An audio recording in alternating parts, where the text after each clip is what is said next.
Ustaz, apa kabar? Baik? Alhamdulillah, sehat, berkah, bahagia selalu, amin. Alhamdulillah. Oke Ustaz, Nabi pernah bersabda, sesungguhnya di dalam tubuh manusia ada segumpal daging.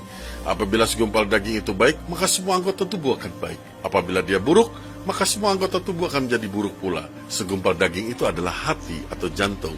Mohon pencerahannya Ustaz. Ya benar, jadi manusia itu kan ada dua unsur ya. Pertama unsur jasad kita, dan yang paling penting dan terpenting adalah unsur ruh kita. Ini yang paling penting, Min. Ruh. Ruh itulah yang kemudian dimasukkan ke dalam jasad ini.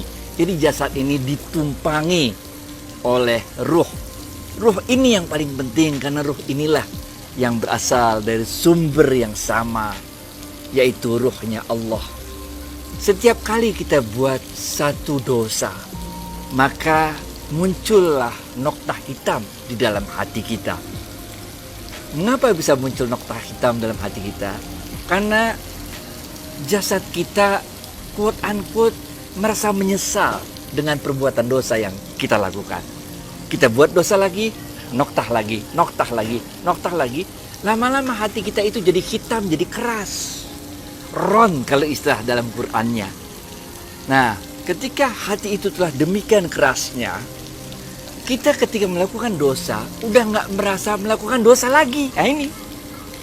Tapi jangan lupa, walaupun hati kita itu udah mati, udah hitam seluruhnya, ruh kita masih kangen, masih rindu untuk balik mudik ke kampung asal kita, yaitu surga. Nah ini.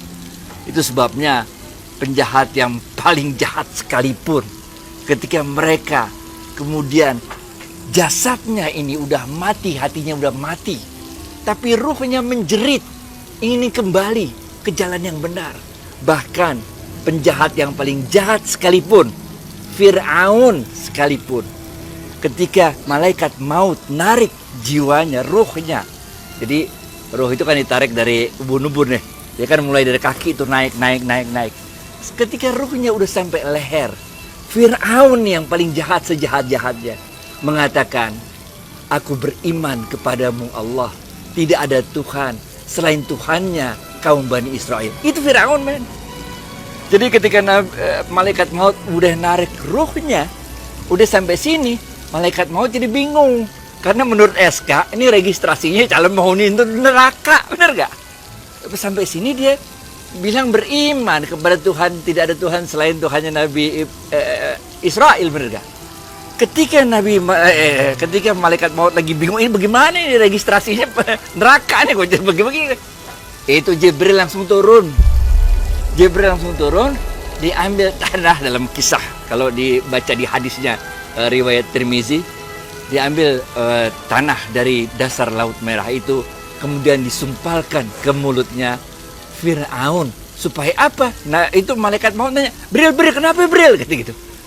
Maka Jibril mengatakan agar dia tidak mengatakan La ilaha illallah ketika dia udah sampai sini. Ini penting banget nih. Kenapa penting? Karena Jibril tahu kekuatan doa. Doa bisa merubah takdir. Ntar kita lanjutin ya. Masya Allah, benar sekali Ustaz. Nah, ada teman saya yang tidak percaya bahwa takdir itu bisa dirubah. Jadi teman saya ini stres berat karena pandemi, bisnisnya mundur sekali. Nah, akibat stres itu dia malah sakit, dan beban biaya rumah sakit itu bikin jatuh miskin. Nah, itu spiraling down gitu loh Ustaz. Stres itu, apakah ini unsur hati, roh yang sakit, membuat jasad juga nggak sehat Ustaz? Karena kita menyadari bahwa diri kita ini terdiri dari dua unsur. Unsur ruh dan unsur jasad. Maka ruh kita ini harus ngomong sama jasad. Talk to yourself. Ini ada satu terapi namanya talk to yourself. Kita bilang, tangan, makasih banyak ya. Selama ini udah 57 tahun nemenin saya hidup. Thank you ya, udah banyak buat kebajikan. Kita bilang sama jantung kita, makasih banyak ya jantung ya. Udah 57 tahun menemenin saya hidup. Jadi kita harus bicara sama jasad kita ini. Kita ajak ngomong. Kaki, terima kasih banyak ya, gitu. Ini akan membuat keseimbangan lagi antara hubungan ruh dan jasad kita. Bahwa dalam hidup kita akan mengalami banyak hal, iya. Bahwa takdir itu udah diturunkan kepada kita, iya juga. Tapi jangan lupa tadi ceritanya Jibril. Kekuatan doa. Jibril tahu persis. Walaupun ini Fir'aun udah diregister sebagai calon penghuni neraka, tapi kalau di ujungnya Fir'aun bisa mengatakan la ilaha illallah, ini Jibril tahu, ada hadisnya. Man qala la ilaha illallah dakhalal jannah, benar gak? Itu juga yang kita lakukan. Kita tahu berapa kuatnya ini kekuatan doa. Jangan lupa untuk doa. Itu musibah turun dari atas, kita doa. Doa kita ke atas, men. Itu dia tempur di atas. Nanti musibah bilang, doa ngapain ngalangin saya untuk datang? Ini takdirnya saya ini udah di schedulein sama Tuhan untuk datang musibah kepada Anda. Kenapa ente ngalangin? Maka doa akan jawab, aku juga ditugaskan oleh Allah. Allah mengatakan, ini doa adalah senjata dari orang-orang yang beriman. Dia tempur di atas, kalaupun turun itu musibah, maka insya Allah musibah yang turun adalah musibah yang jauh lebih ringan daripada apa yang telah ditakdirkan sebelumnya. Wah, menarik nih kalau kita bicara takdir nih ya Ustaz. Dalam doa kunut kita ucapkan, waqini syarra ma qadait, dan peliharalah aku dari kejahatan yang engkau pastikan, dan selamatkanlah aku dari bahaya yang telah engkau tentukan. Apakah ini maksudnya Ustaz? Nah ini, bahkan nih kalau di Indonesia kita baca doanya, waqina birahmatika syarra ma qadait. Wahai Allah, dengan kasih sayangmu, selamatkan kami dari takdir atau musibah yang telah engkau tetapkan. Jadi setiap orang itu udah ada schedule-nya tuh, kapan dia dapat nikmat, kapan dapat musibah segala macam. Nah ketika udah schedule-nya musibah mau datang sama kita doa, waqina birahmatika syarra ma qadait. Jadi itu musibah udah schedule-nya turun, nah ini doa dari bawah ke atas. Nanti dia dalam hadis diceritakan dia akan bertempur di langit sana tuh. Nanti dia bilang benar gak, saya dischedulekan datang dan sebagainya, tadi kita udah ceritain, benar gak? Oleh karena itu ada dua cara. Cara pertama adalah kita sodakoh, karena sodakoh ini penolak bala, dia jadi kayak pelindung kita. Yang kedua kita doa. Ini pentingnya kita harus selalu doa, karena kita nggak pernah tahu kapan Allah menjadwalkan musibah itu akan datang pada kita.